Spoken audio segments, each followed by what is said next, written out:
वैद्यकीय संशोधन भाग 3 हिंदी वैद्य दिलीप गाडगिल पुणे। तो ये फार्मेसी के बारे में जो संशोधन होता रहा, नई नई दवाइयाँ आती रही और तत्काल लाभदायक इस प्रकार के दिखने, चाहे वेदना शमन की बात हो, चाहे बुखार की बात हो, आगे स्टीरॉइड्स आई तो तमक श्वास यानी कि ब्रोंकियल एस्थमा या फिर विभिन्न स्किन डिसीजेस वगैरह में इसका तुरंत फ़ायदा होने लगा। एंटीबायोटिक्स का तो प्रचलन था ही और फिर आगे हार्मोन्स भी आ गई इस प्रकार से।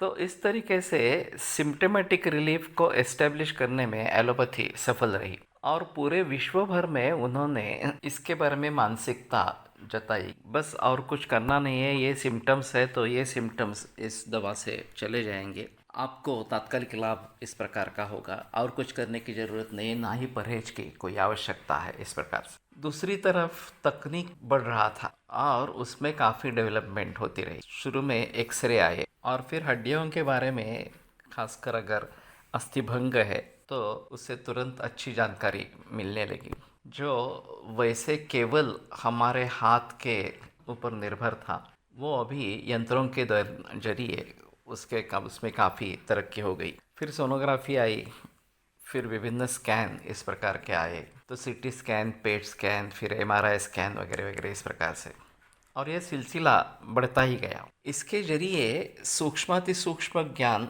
होने लगा सभी शारीरिक भावों के लिए, और ये जो एनाटॉमिकल अप्रोच था शरीर से देखना, ये और प्रबल इस प्रकार का हो गया। तो पूरा विश्व इससे स्तिमित इस प्रकार का हो गया, आश्चर्यचकित हो गया कि कितनी विज्ञान की तरक्की हो रही है। और उसके तुलना में सभी भारतीय शास्त्र हो या पाश्चात्य में विकसित इस प्रकार के, वह उनके पूर्व शास्त्र इस प्रकार के हो, वो कितने पीछे है, उनका ज्ञान कितना कम है। तो ये जो आधुनिक विज्ञान है वैद्यक शास्त्र में भी, वो शालेय स्तर पर उतर आया और शालेय स्तर से लेकर ही हमारी बुद्धि उसी प्रकार की बनती रही कि आधुनिक विज्ञान बहुत ही अच्छा इस प्रकार का है और प्राचीन भारतीय शास्त्र जो है वो कुछ काम के इस प्रकार के नहीं है। फिर भी एक बात अजीब रही कि यहाँ वैदिक गणित कोई सिखाता नहीं था, लेकिन यूके में वैदिक गणित पढ़ाया जाता था। अब भारतीयों को भी प्राचीन भारतीय शास्त्रों के बारे में कुछ जानकारी नहीं है, जैसे आयुर्वेद है, योग है, या फिर चाणक्य की अर्थनीति है, वैदिक गणित इस प्रकार का है, स्थापत्य शास्त्र है।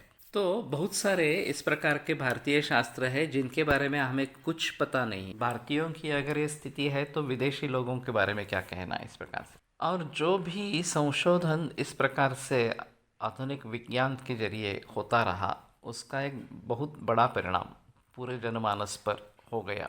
शास्त्रों की तरफ देखने की दृष्टि पूरी बदल गई, एक मानसिकता उभर आई कि बस यही शास्त्र है और पुराने शास्त्रों में ऐसा कुछ नहीं है, उनका कुछ काम नहीं है अब इसके इस युग में इस प्रकार से।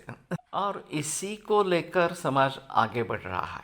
तो जब हम सच्चे रूप से प्राचीन शास्त्रों को समझने की कोशिश करेंगे और एक अनबायस दृष्टिकोण से देखने की कोशिश करेंगे, तभी आगे कुछ पॉसिबल होगा। तो ये सिलसिला चलता रहेगा।